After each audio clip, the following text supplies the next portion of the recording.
Hello दोस्तों, राम राम आप सभी को फिर से तीसरी चैप्टर अर्थात 10th क्लास के मैथ का दो चर वाले रैखिक समीकरण की ये सेकेंड वीडियो है। पहले वीडियो में आपको अच्छे तरीके से a1 बटा a2 बराबर नॉट इक्वल टू b1 बटा b2 से रिलेटेड चार बात बताए थे।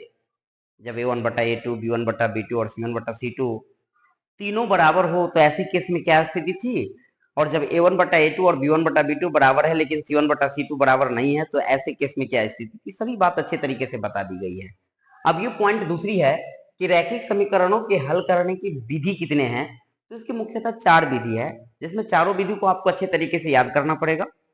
या तो सामान्य बात कहा जाए, आपको चारों विधि से सवाल को बनाना पड़ेगा, सॉल्यूशन देना पड़ेगा, जिसमें पहला विधि आपको ग्राफ विधि देखने को मिलता है। ये विधि इतना इंपॉर्टेंट कहा जाए कि हर बार हर साल 5 नंबर का आपको क्वेश्चन पूछता है। किस विधि से? तो ग्राफ विधि से। ये तो 5 नंबर का कोई एक क्वेश्चन पूछता है, बाकी ग्राफ से रिलेटेड 2-3 ऑब्जेक्टिव भी कभी कभी आ जाती है, तो उन ऑब्जेक्टिव को भी हम यहाँ पर क्लियर करेंगे। बेसिक बातों से वो ऑब्जेक्टिव पूछती है। दूसरी विधि आपको ये सीखना पड़ेगा, प्रतिस्थापन विधि, सब्स्टिट्यूशन मेथड क्या होता है। जब हम वो प्रोसेस बताएंगे तो अच्छे तरीके से आपको समझ में आ जाएगा। तीसरा सिर्फ विधि समझिए, विलोपन विधि, और चौथा प्रजनन। सबसे आसान विधि आपको विलोपन विधि देखने को मिलेगा, हालांकि सब विधि अपने आप में आसान लगेगा। बहरहाल हम ग्राफ विधि पर अभी विशेष बल देंगे, क्योंकि इससे क्वेश्चन हर साल डेफिनेट 5 नंबर का पूछता है। और ग्राफ से रिलेटेड कुछ बात की जानकारी ले लीजिए। सबसे पहले ध्यान रखिएगा, ग्राफ में क्या होता है, ऊपर से जो नीचे डाटा रहती है इसको हम वाई एक्सिस बोलते हैं, यानी वर्टिकल बोलते हैं, और बाएं से जब दाएं रहेंगे ये हो जाएगा अपना एक्स एक्सिस, अर्थात इसको हम एक्स से इंडिकेट कर देंगे और ये एक्स डैश हो जाएगा। ये वाई है और ये वाई डैश है। यहां पर जो पॉइंट होता है उसको हम मूल बिंदु कहते हैं, जिसको 0 0, जिसका केंद्र कितना होता है 0 0। हालांकि कई बार एग्जाम में मूल बिंदु का निर्देशांक पूछे क्या है तो आप 0 0 दे सकते हैं, ठीक है। एक्स एक्सिस पर हमेशा प्लस वाला डाटा बैठता है, यानी देखा जाए यहाँ 1 रहेगा, 2 रहेगा। देखिएगा जब ग्राफ का जब पेज होता है ना, ग्राफ का पेज मैं आपको दिखाता हूं 1 मिनट के लिए।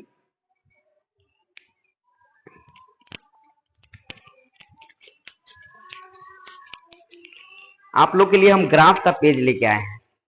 ऐसे ही विद्यालय में आपको ग्राफ का पेज मिलेगा, देखिए गौर से। इसमें ध्यान दीजिएगा, यहां पर क्या है ना, ये मोटा मोटा लकीर होता है, ये मोटा मोटा लकीर होता है, और ये मोटा मोटा दाएं से बाएं और ऊपर से नीचे जो रहता है उस पे आपको डाटा इंगित करना पड़ेगा। जैसे कि ये 1 दी है ना, तो ये कोई मोटा वाले लकीर पर हम 1 लिखे हैं। ये ग्राफ का पेज मिलेगा, 5 नंबर का इसी पर बनाना होता है, ध्यान रखना। फिर यहाँ 3 दे दीजिए, 4 दे दीजिए, 5 दे दीजिए, ग्राफ के अकॉर्डिंग आप डाटा पुट कीजिए। यहाँ फिर ऊपर 1 दे देंगे, 2 दे देंगे, 3 दे देंगे, 4 देंगे, यहाँ -1 दे दीजिए, -2 दे दीजिए। सर माइनस क्यों बैठ रहा है? माइनस क्यों बैठ रहा है? क्योंकि एक्स डैश है ना, इधर एक्स की वैल्यू माइनस लेंगे, इधर एक्स की वैल्यू पॉजिटिव फॉर्म में लेंगे प्लस में, ऊपर किस में लेंगे प्लस में, और नीचे वाई का वैल्यू कितना ले लेंगे माइनस में ले लेंगे। तो इनसे तो स्पष्ट रूप से आप समझ गए होंगे कि पहले भी ध्यान रखिएगा, किसी भी कोष्ट में कहीं भी डाटा अगर हम यहाँ पर 5 और 6 लिख दिए हैं, इसका मतलब समझ जाएगा कि एक्स का वैल्यू 5 होता है और वाई का वैल्यू कितना ले लेंगे 6। अगर यहाँ पे अगर हम माइनस लगा दीजिए तो समझ जाएगा एक्स का वैल्यू -5 है और वाई का वैल्यू 6 है। ये वैल्यू पहले बैठाना सीखिए। यहाँ पर अगर साइन कहेंगे कि एक्स एक्सिस का साइन क्या है तो ये प्लस हो जाएगा, और वाई एक्सिस का साइन क्या है, देखिए ना ये सब प्लस में है ना, तो वाई एक्सिस वाला भी प्लस प्लस में होगा। अर्थात फर्स्ट कोऑर्डिनेट का निर्देशांक क्या हो जाएगा प्लस प्लस में। यानी कभी क्वेश्चन आ जाएगा, हालांकि 7वां चैप्टर का भी संबंध ग्राफ के कुछ पॉइंट से ले सकते हैं हम। अगर कहेंगे 5 और 7 किस निर्देशांक में है, किस पाद में है, तो प्रथम पाद में स्थित है। क्यों? क्योंकि 5 का वैल्यू प्लस है और 7 का वैल्यू भी प्लस है। अब ये 5 और 7 कैसे बैठाएगा, तो x के लिए 5 फॉर्म हो जाएगा और y के लिए कहीं ना कहीं इधर होगा, 4 है ना, तो आगे 5 6 7 होगा, ऐसे आएंगे और 5 के सामने गिर जाएंगे। यानी ये पॉइंट देखा जाए, इधर y के लिए 7 हो जाएगा और x के लिए किस पे आ जाएगा 5 पे। तो याद रखना फर्स्ट कोऑर्डिनेट में प्लस प्लस होता है। सेकेंड कोऑर्डिनेट में क्या होता है, मैं पहले बता दिया हूं कि पहले x का वैल्यू लिया जाता है और x का साइन माइनस लेंगे और y का साइन क्या ले लेंगे प्लस। यानी अगर कहीं पर हम क्वेश्चन देते -2,7, ये कौन सा पाद में स्थित है, तो द्वितीय पाद में। क्यों? क्योंकि x का वैल्यू माइनस में और y का वैल्यू प्लस में है, तो x का अपना लकीर माइनस में गया ना, y का वैल्यू किसमें ले लिए प्लस में, तो द्वितीय पाद का निर्देशांक होता है माइनस और प्लस। हालांकि आप तृतीय पाद का निर्देशांक बता सकते हैं क्या होगा। तृतीय पाद का निर्देशांक पहले एक्स एक्सिस का निर्देशांक लेंगे तो माइनस हो जाएगा, पुनः वाई एक्सिस का लेंगे तो माइनस हो जाएगा। यानी माइनस माइनस अगर दो क्वेश्चन अगर ऐसे दे दे, -3, -4 किस कोऑर्डिनेट में है, किस निर्देशांक में है, किस पाद में है, तो इसका आंसर हो जाएगा तृतीय निर्देशांक यानी तृतीय पाद कहा जाए। देखिए ना दोनों माइनस माइनस में है, इसमें क्या होना चाहिए, तो इसमें आप जवाब दे सकते हैं कि एक्स का वैल्यू हो जाएगा आपको, क्योंकि प्लस है ना, तो एक्स का वैल्यू यहाँ मान लीजिए 6 दे दिए, वाई का वैल्यू -4 दे दिए, तो एक्स का वैल्यू अगर मान लीजिए प्लस फॉर्म रहे, वाई का वैल्यू माइनस रहे, तो प्लस माइनस हो जाएगा आपका चतुर्थ पाद में। खैर ये ऑब्जेक्टिव है, इनसे रिलेटेड भी एक दो ऑब्जेक्टिव आपको पूछता है, तो ये आपको जानकारी होना चाहिए। अब ये ग्राफ में बैठाएंगे कैसे डाटा, और इन प्रश्न को आपको ग्राफीय विधि से हल करना है, और ऐसे हम ग्राफ की ड्राइंग करेंगे और उस ग्राफ में आपको वैल्यू पुट करना है। ग्राफ विधि बनाने के बाद हम आपको प्रतिस्थापन विधि सिखाएंगे, विलोपन विधि सिखाएंगे और ब्रज गुणन विधि सिखाएंगे। सभी विधि आपको सीखना चाहिए, ठीक ना, खासकर ग्राफ पर विशेष बल देना है हम लोगों को। आइए ग्राफ विधि को ध्यान दीजिए। थोड़ी सी तबीयत अस्वस्थ थी जिसकी वजह से लॉन्ग टाइम हो गया वीडियो बनाने में। चलिए सबसे पहले हम इस क्वेश्चन को बनाते हैं। अपना क्वेश्चन है 3x + 2y = 7 और x + 4y = 9 को ग्राफ विधि से हल करना है। ग्राफ विधि से कैसे बनाएंगे, लिख सकते हैं 3x + 2y = 7 यानी 7, ये समीकरण हो गया फर्स्ट, इसको फर्स्ट मान लेंगे। यहां से अपना एक इक्वेशन तैयार करेंगे और एक टेबल बनाएंगे। कैसे इक्वेशन तैयार करते हैं सर, ध्यान दिया जाए। हम इसको लिख सकते हैं 3x = 7 - 2y। क्या किए, ये +2y है ना, +2y को इस तरफ लाइएगा तो प्लस वाला डाटा जब भी बराबर किस तरफ आता है तो किस में आ जाएगा, माइनस में आ जाएगा। अब यहाँ x का गुणांक भी नहीं रखना अपन को, x का गुणांक भी इधर लेके आना है। तो यहाँ लिख सकते हैं x = 7 - 2y बट्टा में क्या दे देंगे 3। यहाँ तक सीख गए वैल्यू। फिर से हमने कुछ नहीं किया, +2y था ना, इसको हम इधर ले आए, प्लस वाला डाटा किस में आता है, माइनस में आता है। फिर x का गुणांक कितना था 3, 3 को कहां पे ले आए, भाग में, क्योंकि गुना वाला चीज कहां आता है, आपको भाग में आता है। यहां से आप एक टेबल तैयार कीजिए। टेबल हालांकि आप 5, 7, 6, 4 जितना भी टेबल है उतना तैयार कीजिएगा, बट आपकी आसानी के लिए हम 2 ही टेबल आपका निर्माण करेंगे। 2 टेबल बनाएगा थोड़ा आसान रहेगा, ज्यादा गलती होने की संभावना नहीं रहेगी। बाकी आप सीखने की दृष्टि से 5, 6, 7 टेबल तक भी आप बना सकते हैं। चलिए अब यहाँ पे इसको मशीन नाम दे दीजिए कि अपना मशीन क्या है, x = 7 - 2y / 3 है ना। अब y की जगह पर ऐसा वैल्यू पुट कीजिए, ऐसा वैल्यू पुट कीजिए ताकि 3 से अच्छा से कट जाए। अगर नहीं भी कटे तो आप दशमलव में ला सकते हो, और जब ग्राफ बताएंगे तो वहां पर भी बताएंगे आपको कि दशमलव वाला डाटा को कैसे ग्राफ पर बैठाया जाता है, ठीक है। चलो y के जगह पर हम मान लीजिए कुछ वैल्यू पुट कीजिए। अगर 1 पुट करते हैं, y की जगह जब 1 पुट कीजिएगा तो 2 एकम कितना हो जाएगा, 2, 7 में से 2 घट जाएगा था 5, 5 में 3 से भाग लगेगा, पूरा पूरा नहीं कटता है 5 3 से, तो 1 नहीं लेते हैं, कोनो दूसरा डाटा, ऐसा डाटा लीजिए ताकि कट जाए। हालांकि भी 5 में 3 से भाग देंगे तो 1 दशमलव समथिंग यानी 6 आएगा, 1.6, लेकिन दशमलव वाला जब बैठाएगा तो मजा नहीं आता रहता थोड़ा ग्राफ में बैठाने में, तो आसान डाटा खोजने का कोशिश कीजिए। चलो यहाँ पर हम y की जगह पर 2 लेते हैं। सर y के जगह पे आप 2 क्यों लिए, क्योंकि यहाँ पर जब 2 लीजिएगा ना, क्योंकि ये मशीन आपका बराबर में उस तरफ y है ना, तो यहाँ पर जब 2 दीजिएगा, ये कट खुट के x का जब शुद्ध वैल्यू आ जाए वो x का मान यहाँ लिख देंगे, तो हम y की जगह 2 बैठा है। कैसे सर, जैसे यहाँ पर 2 है ना, यहाँ पर अगर 2 बैठा है, माने 2 बाई से मत समझ जाइएगा प्लीज, 2 × 2 आपका गुना का फॉर्म है कि 2 और y के बीच में गुना का साइन है, तो 2 दूना कितना हो जाएगा 4। 7 में से अगर 4 को घटा लेते हैं, 7 में से 2 बैठा है ना जी y के जगह पे, तो 2 दूना 4 हुआ है ना, तो 7 में से 4 को घटा लीजिए, तो 7 में से 4 गया तो कितने बच गया 3, 7 में से 4 गया तो कितना बचा 3, और उस 3 को अगर 3 से भाग दीजिएगा तो क्या मर्तबे में कट जाएगा, 1 मर्तबे में, माने x का वैल्यू कितना आ जाएगा, तब 1 आ जाएगा। नहीं बुझे सर, फिर से समझाइए। हम y की जगह 2 दिए हैं, जब यहाँ 2 दीजिएगा तो 2 गुना कितने हो जाएगा 4, 7 में से 4 घटा दीजिएगा तो कितने बच जाएगा 3, उस 3 को अगर 3 से काटेंगे तो 1 मर्तबे में कट जाएगा, तो x का वैल्यू अपना आ गया 1। फिर y तरह ऐसा वैल्यू दीजिए ताकि 3 से कट जाए। सोचिए अगर y तरह हम मान लीजिए 5 दे देते हैं, सर आपको याद है क्या, मन में सोचना पड़ता है थोड़ा, हम फास्ट सोच लिए।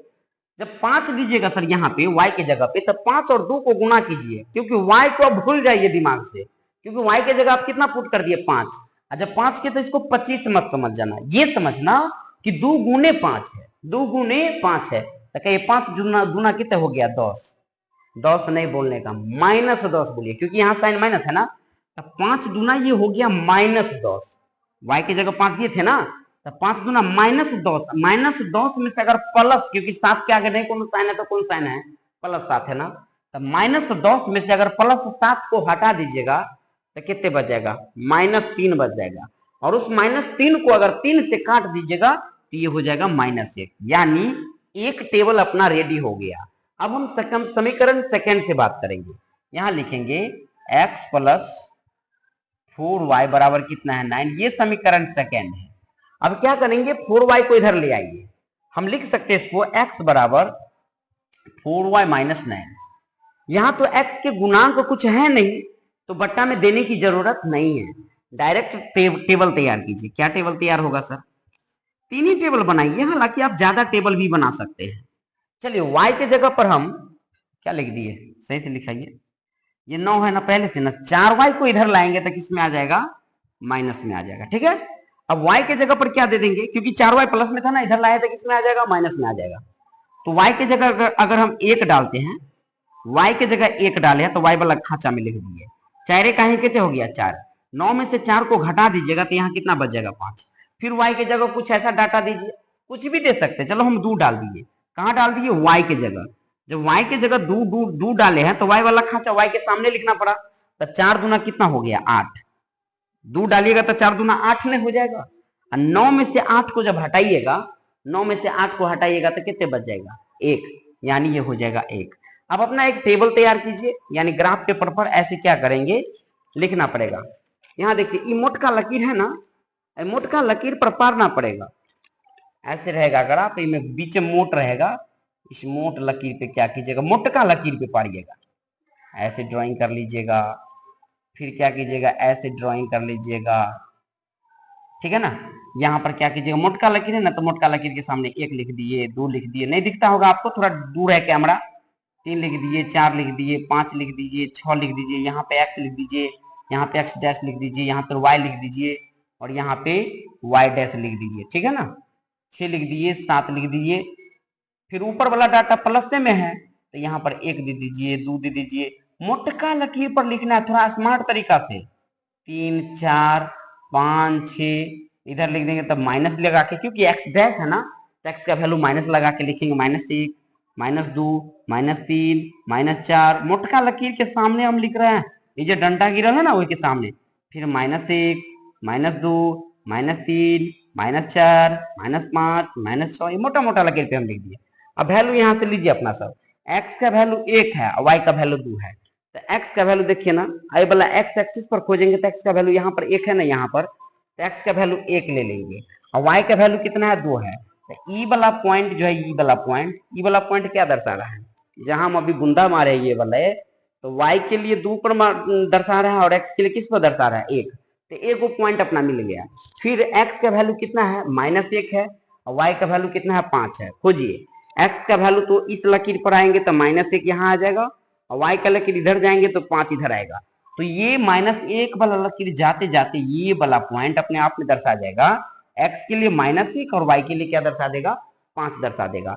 अब इस पर क्या करना है, एक पटरी बैठा करके इसको खींच दीजिए, फीट के सहायता से खींचिएगा, हम आपको समझाने के लिए बना रहे हैं, पटरी के सहायता से खींच दिए। ये कौन समीकरण का ग्राफ खींचा, जो डाटा लिखे वो लिख दीजिएगा, यहाँ पे आप डाटा लिखे, ये वाला पॉइंट जो था ये वाला, ये था x के लिए 1 और y के लिए 2, ये डाटा क्या था x के लिए -1 और y के लिए 5 था, तो ऐसे करके लिख दीजिएगा। और ये जो लकीर खींचे ये कौन सा समीकरण का खींचे है, फर्स्ट समीकरण का, जिसका नाम क्या है, नाम है आपका 3x + 2y बराबर 7, ऐसे करके आप दर्शा दीजिएगा।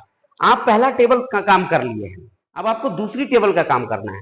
दूसरा टेबल में x का वैल्यू कितना लेना है 5 और y का 1 लेना है, चलिए खोजिए, ये x एक्सिस है ना, x का वैल्यू 5 यहाँ है और y का वैल्यू 1 यहाँ है, यानी ये पॉइंट अगर ढूंढते हैं यहाँ पे ये पॉइंट, तो x के लिए 5 दर्शा रहा है, y के लिए 1 दर्शा रहा है, ऐसे ही लिख दीजिएगा।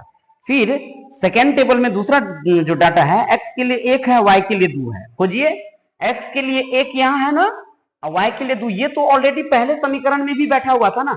देखिए ना, ये वाला डाटा और ये वाला डाटा दोनों समीकरण में है ना, तो ये बार बार नहीं बैठा ना, आपको यहीं पर बैठाया हुआ है।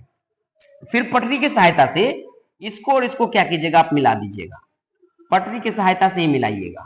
ध्यान रखिएगा, ये कौन सा समीकरण का था, दूसरा समीकरण का, जिसका नाम लिखिएगा x plus 4y is equal to 9। और ये लकीर एक दूसरे को देखिए प्रतिच्छेद कर दिया। क्या कर दिया, प्रतिच्छेद कर दिया। ये प्रतिच्छेदी ग्राफ बन गया और एक ही जगह कटाना था, इसलिए एक ही हल देगा। यहीं पे कटा ना, यहाँ पे तो x के लिए कितना पे कटा है, x के लिए कटा है 1 पे, और y के लिए कितना पे कटा है, कैसे 1 पे समझ गए सर, क्योंकि यहाँ पे जब पॉइंट कलम को रखते हैं नीचे जो गिरते हैं ना, तो x वाला एक्सिस पर हम 1 से टकराते हैं, और इधर जब आएंगे तो y के लिए कितना पर टकराएंगे, 2 पर। तो x का वैल्यू 1 हुआ, y का वैल्यू 2 हो गया। ये हो गया आपका आंसर। ध्यान रखिएगा, ग्राफ के कॉपी में हालांकि रोल नंबर का स्पेस रहता है या नहीं, जब आप पेपर देने जाएगा तो देख लीजिएगा वहां रोल नंबर समथिंग रहता है या नहीं। आप नाम और रोल नंबर जरूर लिख दीजिएगा। मे भी लिखने को कहे शिक्षक तो हमें जानकारी उतना नहीं है, अगर हो कुछ रोल नंबर सब लिखने का तो यहाँ पे रोल नंबर चिपका देना, लिख लेना, या नाम कहेगा तो नाम लिख देना, वो स्पेस रहेगा। अगर कहेगा लिखने के लिए तो लिख दीजिएगा, बाकी आपका ये आंसर हो जाएगा। सर चेक कैसे करना है, x का वैल्यू 1 आया, y का वैल्यू जब 2 आया, तो इसको चेक कैसे कीजिएगा कि अपना ग्राफ सही है कि गलत। आप इसमें डालिए, जब x का वैल्यू 1 लाए हैं तो यहाँ पर डालिएगा, तो 3 एकम 3 हो जाएगा। और y का वैल्यू कितना लाए हैं, y का वैल्यू आप 2 लाए हैं ना, तो 2 डालेंगे y की जगह पर, तो 2 दूना 4, 3 का 3, 4 3 7 ने पुर गया। यहाँ भी सिद्ध हो जाएगा, x के लिए 1 आया, y के लिए 2 था, 4 दूना 8 है, कितना हो गया 9। तो ये छोटी ग्राफ थी, इस पर समझने में थोड़ा सा दिक्कत हुआ होगा। चलो बोर्ड पर एक बार आपको समझाते हैं। कुछ नहीं किए हैं, आप क्या कीजिएगा, ग्राफ कॉपी पे जो मोटा लकीर होगा उसके सामने एक एक्सिस वाई एक्सिस पार लीजिएगा, जिसको उदग्र रेखा कहते हैं, और एक एक्स एक्सिस पार लीजिएगा, जिसको क्षैतिज कहते हैं। यहाँ क्या करना है, एक्स इंडिकेट करना है, एक्स डैश करना है, वाई लिखना है और वाई डैश लिखना है। यहाँ हो जाएगा आपका 1 2 3 4 5 6 7। ये कैसे लिखे, मोटे मोटे लकीर पर लिखे हैं। इधर कैसे लिखेंगे, -1 -2 -3 -4 -5 -6, ये सब मोटा मोटा लकीर पर लिखा है। वाई एक्सिस तरफ जाएंगे, 1 2 3 4 5 6। वाई डैश पे आएंगे, 1 2 3 4 5 6। ये हम सही बैठा है क्या, गलत बैठा दिए, ध्यान रखना है। सबके आगे क्या लगेगा बाबू, माइनस लग जाएगा, ठीक है। अब हम वैल्यू पुट करेंगे। x का वैल्यू कितना है 1 और y का कितना है 2, इस टेबल से x एक्सिस पर आएंगे, x का वैल्यू 1 लेंगे, और y एक्सिस पर जाएंगे, y का वैल्यू 2 लेंगे। यानी ये पॉइंट देखिए, x के लिए कितना है 1 है, और y के लिए कितना है 2 है। तो यहां लिख देंगे x का वैल्यू 1 है और y का वैल्यू 2 है। समझ में आया, ये पॉइंट ये मोटा वाला लकीर पर होगा, y के लिए 2 सामने और x के लिए 1 सामने। फिर x का वैल्यू -1 खोजेंगे और y का वैल्यू 5 खोजिए, तो x का वैल्यू -1 कहां पे है, ये है क्या, नहीं, x का वैल्यू x एक्सिस पर होगा ना, तो x का वैल्यू -1 लेंगे क्योंकि x के सामने है, और y का वैल्यू 5 लेंगे। खोजिए ऊपर, y का वैल्यू 5 यहाँ है ना, तो इन सामने हम ये वाला पॉइंट देखिए गौर से, जब y तरफ जाते हैं तो 5 से टकराते हैं, और जब x सोझे आते हैं तो कहाँ -1 से टकराते हैं। इसके सामने आएंगे तो किससे टकराएगा, माइनस। यानी ये पॉइंट अपने आप में दर्शा रहा है x के लिए -1 है और y के लिए 5 है। अब क्या करना है, इस लकीर को इस लकीर से मिला दीजिए, पटरी की सहायता से मिलाइएगा।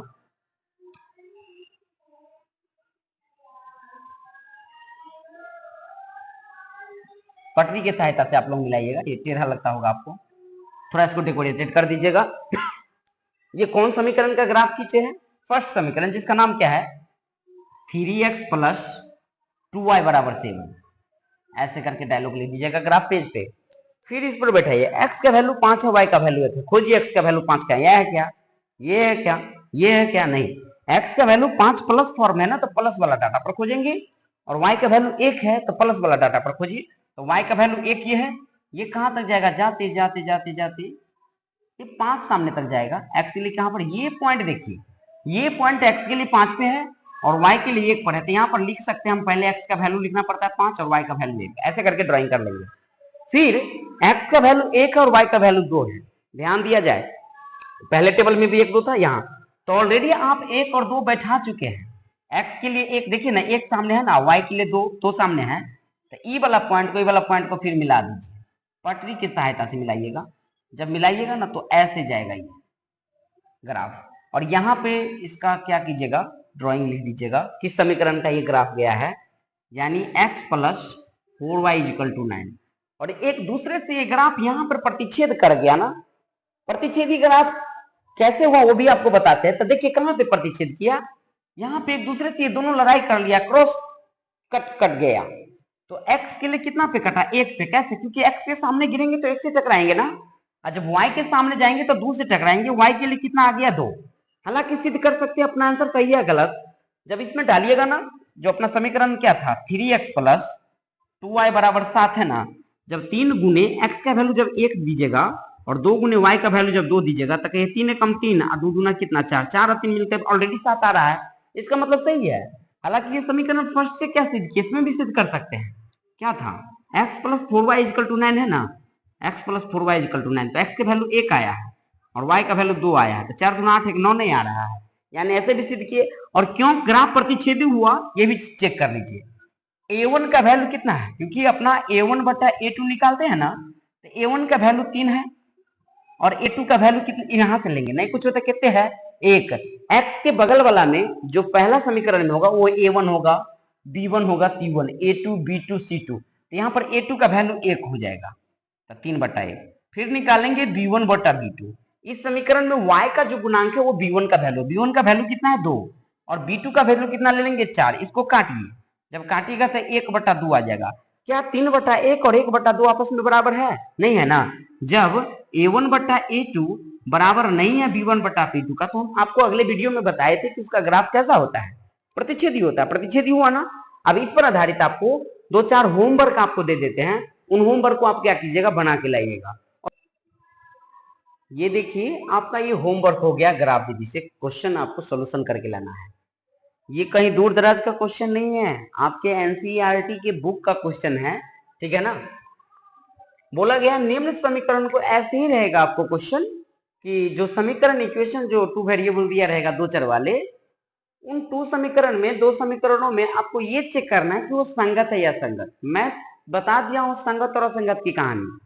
संगत के लिए क्या क्या केस बनता है, जब a1 बटा a2 बराबर नहीं है b1 बटा b2 का, तो एक केस इस स्थिति में संगत होता है।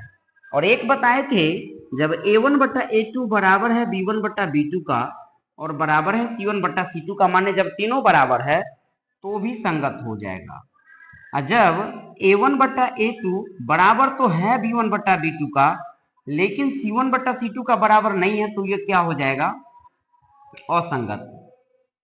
सवाल बोला है कि आपको इन समीकरणों में से सबसे पहले ये बताना है कि वो संगत है या असंगत।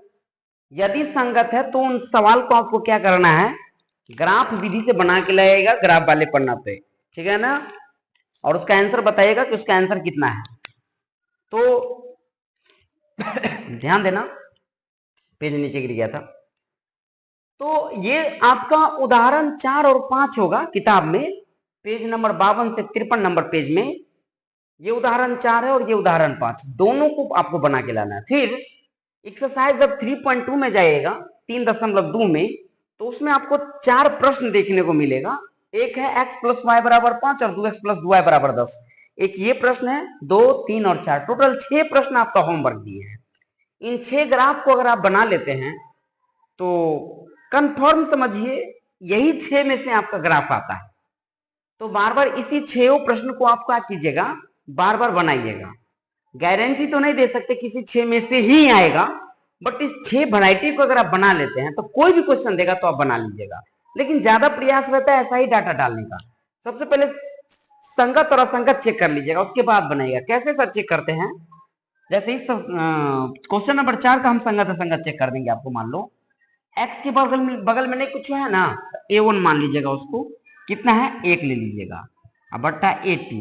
नीचे वाले समीकरण जो है इसका x के बगल में 2 है, तो 1/2 हो जाएगा। A1 बटा A2 का वैल्यू 1/2। फिर हम B1 बटा B2 निकालेंगे। B1 के वैल्यू कितने हैं? 3 है। B2 के वैल्यू कितने हैं? -3 है। नहीं है -3 यहाँ पे, तो दोनों कट गया था -1। जब दोनों बराबर नहीं हुआ तो गाड़ी आगे मत बढ़ाइए, यहीं पर चाप लीजिए गाड़ी को।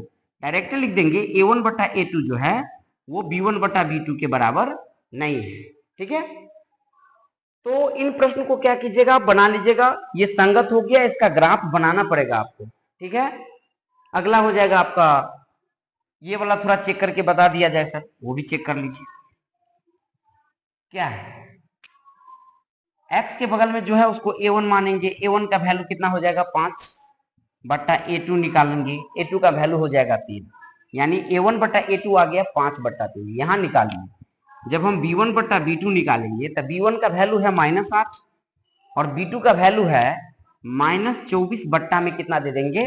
5। चलिए आगे बढ़ते, ये हो गया -8 मेन बट्टा ये है, 5 जाएगा ऊपर और 24 का 24 रह जाएगा नीचे, नीचे में इसका माइनस है तो ये माइनस से माइनस तो कट जाएगा, नहीं हो जाएगा। 8 को 24 से काटेगा तो 8 तिरिक 24, यानी ये भी 5/3। जब 5/3 दो में बराबर आ गया तो C1 बट्टा C2 भी निकालना पड़ेगा।